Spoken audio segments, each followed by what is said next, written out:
Howdy, folks. Welcome to another day in the Milky Way. And I was worried it wasn't going to get going there for a second. We know we've all had some trouble here, but here we are.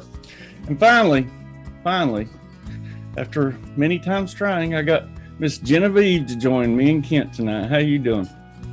I'm good. Good. No need to be nervous. Like I said, nothing but I'm not family. nervous. I'm just like, wow. I'm just trying Awesome. to tone it down Energy so flowing. I don't get the like. Woohoo! Here's another thing you can experiment with using love. Well, we need a lot of that right now. Oh gosh, Sherry Large just said they've got buses of protesters that arrived in their town today. Like I said, I mean, I personally, the ads I've seen, $500 a day in California, you can get paid Wow. $200 a day in Dallas, Texas. Look, they're everywhere. Go on Craigslist. That's where they put all that stuff, on Craigslist. Oh gosh. That's, Craigslist is pretty much the underground now anyway. That was one of the first ones. Yep. Anyway, back to the reading. It is a little more difficult than sending love, which is easy. Even if you do not think you know how, love knows how, as long as you have good intentions. Let us try to go beyond what we have talked about. What do we know about time? Maybe we can interact with it in more ways than we would think possible at first. If love is timeless, time neutral, and we flood ourselves with love, how can that affect us?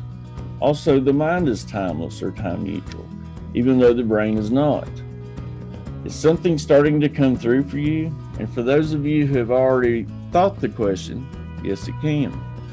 You see, you may have more control of the future than you think. Your physical illusionary mind-created holographic future, mental and spiritual future, is interconnected and interacts with each other all the time. The physical and mental existences are separate, almost identical reflections of each other, and all subject to the creation of the mind. Sorry for all the metaphysical expressions in quantum physics, but you need to know this so what is coming later will make sense to you. Metaphysics is the teachings of what we do not understand. There's a very thin line between metaphysics and quantum physics, and they often overlap. Visualization is a form of creation. What you have visualized is created on a mental level of existence, which is timeless and always under construction. It is stationary in time, if you like. Everything in the physical universe was created by thought projected into a mental existence first. We will find that one of the greatest minds of theoretical physics, Stephen Hawking of Cambridge University, is right in saying that it appears as the universe was created from nothing. Not to speak for him, but he probably means from nothing physical. And since we have gotten all the way down to thinking the singularity is the smallest particle in the universe, we have a problem. What created the singularity, and what happens if we cut it in half, conceptually? We understand the latest definition of singularity to be a particle so small it has no mass, no energy, and no time. If that is the case, is it still physical? I was always taught that everything physical had to have mass, energy, and be subjected to time. We may find that the singularity and the rest of the universe was created by a single thought that multiplied itself into a wave and is now everywhere. Real quick, that makes sense to me because, like I said, in the beginning,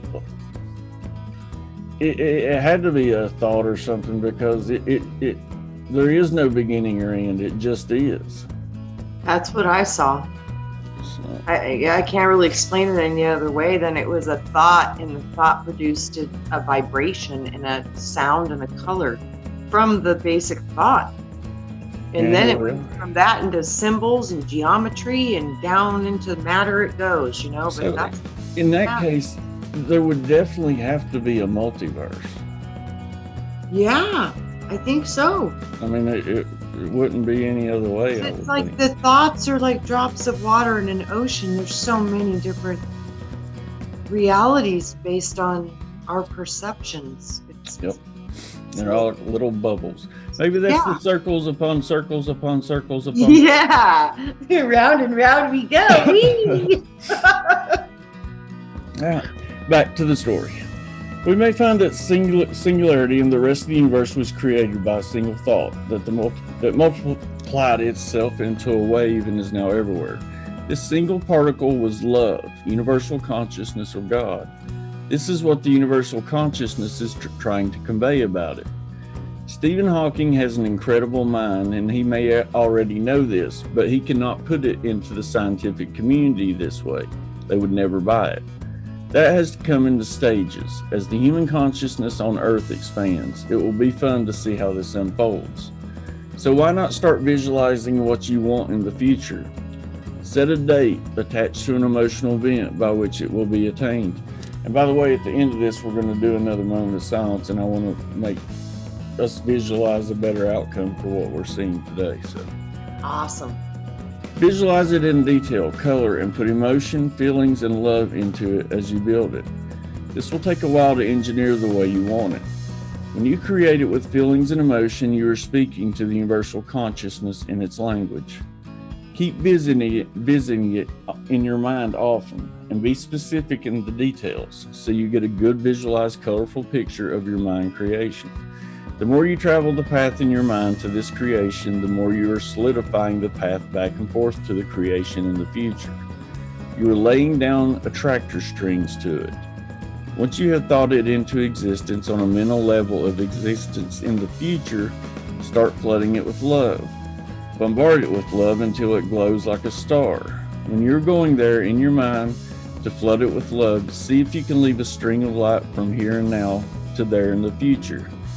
All this solidifies it in the future, and it binds it to you in the present. Remember, the future is not locked in stone. It is like clay, and you can mold it. It is just that most people do not know how. Having goals, New Year's resolutions, and dreams are only half of the equation. Those are all at a conscious level and have no meaning to the real you. You need to entrench it on the subconscious mind as well. That you can do at the tail end of a meditation session. When you're breaking in on a total silence and you speak to the subconscious mind and the universal consciousness. When you are done speaking your requests, flood yourself, your intention, and what you are asking for with love. This is one of the secrets, or something similar, many of the billionaires in the world are using to build their empires. This and a big heart of giving is what many of them engage in every day. Everything you have been dealing with here is timeless, or better said, time neutral, since it is all in the present. Would you like to expand your mind a little further? What if you could go and really have a close-up look at what you have created in the future? Would you do it? You may want to wait with this until you have practiced with love for a while and feel more comfortable. If you're going to go forward to have a look at the future, you should do it with care. You are combining physical, mental, and spiritual activity you have never done before, and there are few people to learn from. If you do it, remember, you are only there to observe and not to interact. You will want to meditate on it first. To start out, you should be lying down in a quiet and comfortable place where you will be alone, because while you are traveling, you may not have the same presence of mind as you usually have. Doing it while walking, sitting in a party, or flying airplanes may not be a good idea, since we do not exactly know what will happen to our physical body while you're traveling and not at home to mind the store. In your initial meditation, tell the universal consciousness you will return to this place, this time and this timeline. Then fill yourself and surround yourself with love so you shine like a sun.